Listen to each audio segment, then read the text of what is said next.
Hey everybody, this is Carl from ToyWiz here with Chris. What's going on, guys? And we're about to play a game of pack poker. Now, if you're unfamiliar with the rules, I'm going to go over them. We've done this before with the Korea, but this is the first time we're doing it with Core Set 2021. Now, what we're going to do is each of us is going to open up our pack. We're going to separate them out by rarities. Common, uncommon, and rare.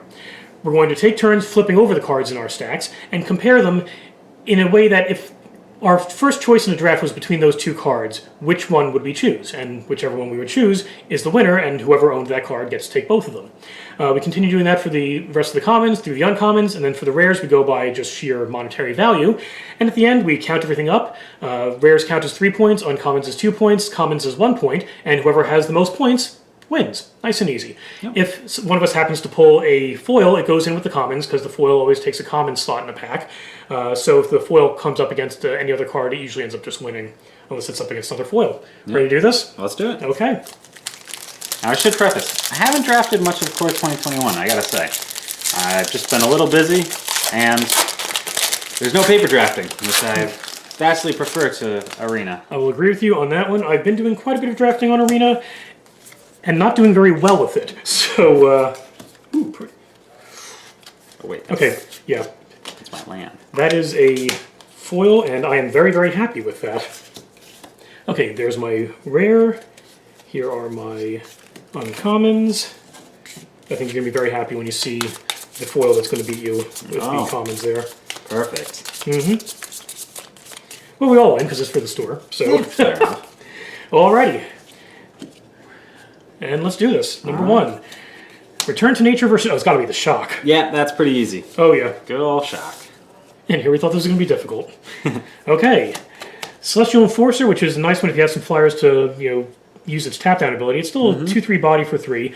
The Skeleton Archer, though, I find to be pretty... The Skeleton Archer is good. There's versatile. That's what I'm looking for. There's a good number of X ones. But I've actually been liking the Celestial Enforcer more than I thought. Because the Blue-White Flyers deck in this format seems pretty good. And tapping is good even if it costs 2 mana. I've done pretty well with that one myself. A couple of the blue-white uncommon dude, and even just basic things like Concordia Pegasus. Yeah, I think it's slightly better. Alrighty. Forgotten Sentinel versus the Tranquil Cove. I think that's going to be... I think it's the Tranquil Cove, to be honest. I would almost never play this card, ever. Fair point. Because a 4-mana 4/3 is a pretty bad stat line, and it enters tapped. I know. This fixes your mana for like a 3-color deck, or your 2-color deck. I think it's the land. Take the ticket. Oh, the Sentinel's just so bad. I couldn't keep a straight face trying to defend that one. Oh god. Okay, take it. Dilophosaur. It's the Dilophosaur. Yeah. Card's pretty good. Yeah. Although I do like, actually, does this, quick look, does this still have the same flavor text? Yep, I love the flavor text on the Wish Coin Crab.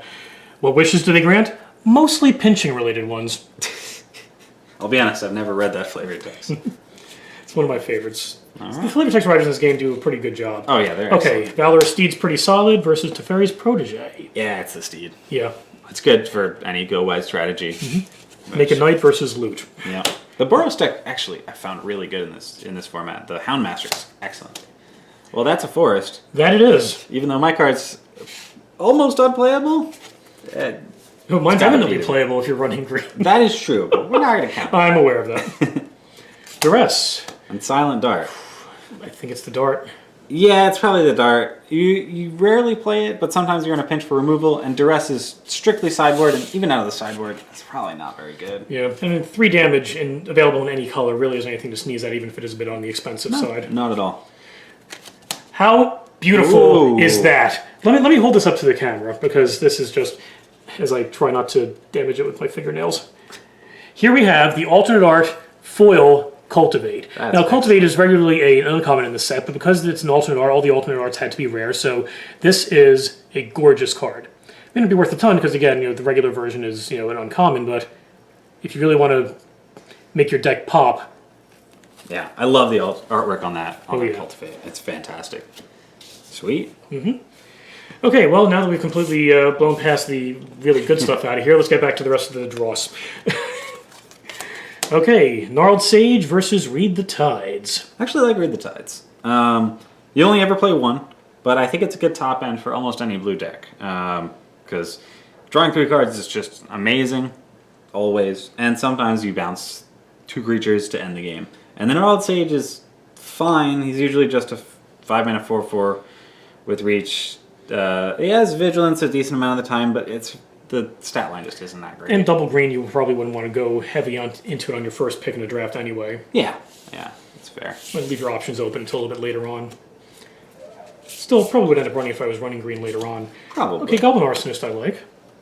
Versus Blood Glutton. Well, a 4/3 decent body with lifelink for 5 mana, not bad. Versus the Goblin Arsonist is actually really good in every like Boros deck. I think like every weenie deck, you play the Goblin Arsonist. You play it in the red-black deck too. And Blood Glutton, the stat line it's a decent body, but for 5 mana, you could do so much better. It takes a while to build into it and needs a bit more than lifelink. Yeah. All right, Arsonist it is.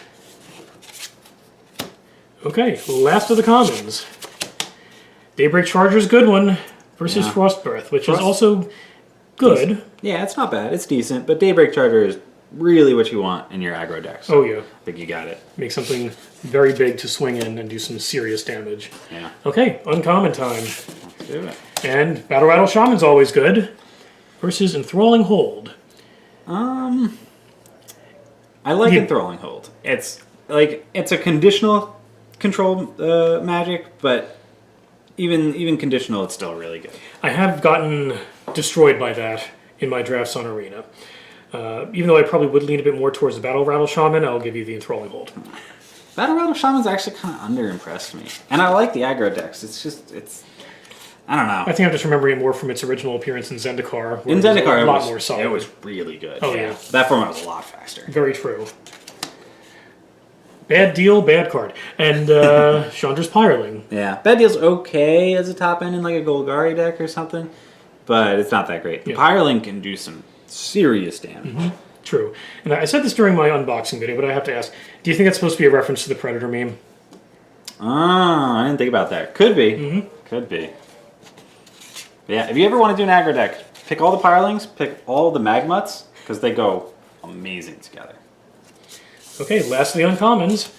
Unleash Fury versus Kitesail. I think it's got to be the Kitesail. Yeah, Kitesail's just great. Yep. All right, I think you're going to be winning this the count at the end of this, since you just swept the uncommons, and that's where the big point value is. Well, the rares add a lot of points too. True, and I do have the foil one in there, so let's see if I can swing this back around. With the Terror of the Peaks versus Chandra Heart. Wow!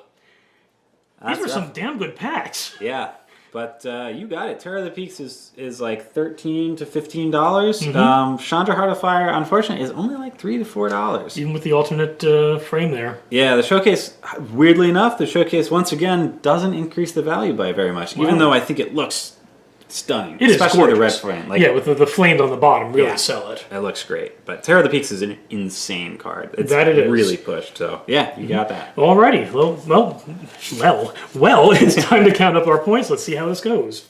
I think it might be closer than you think.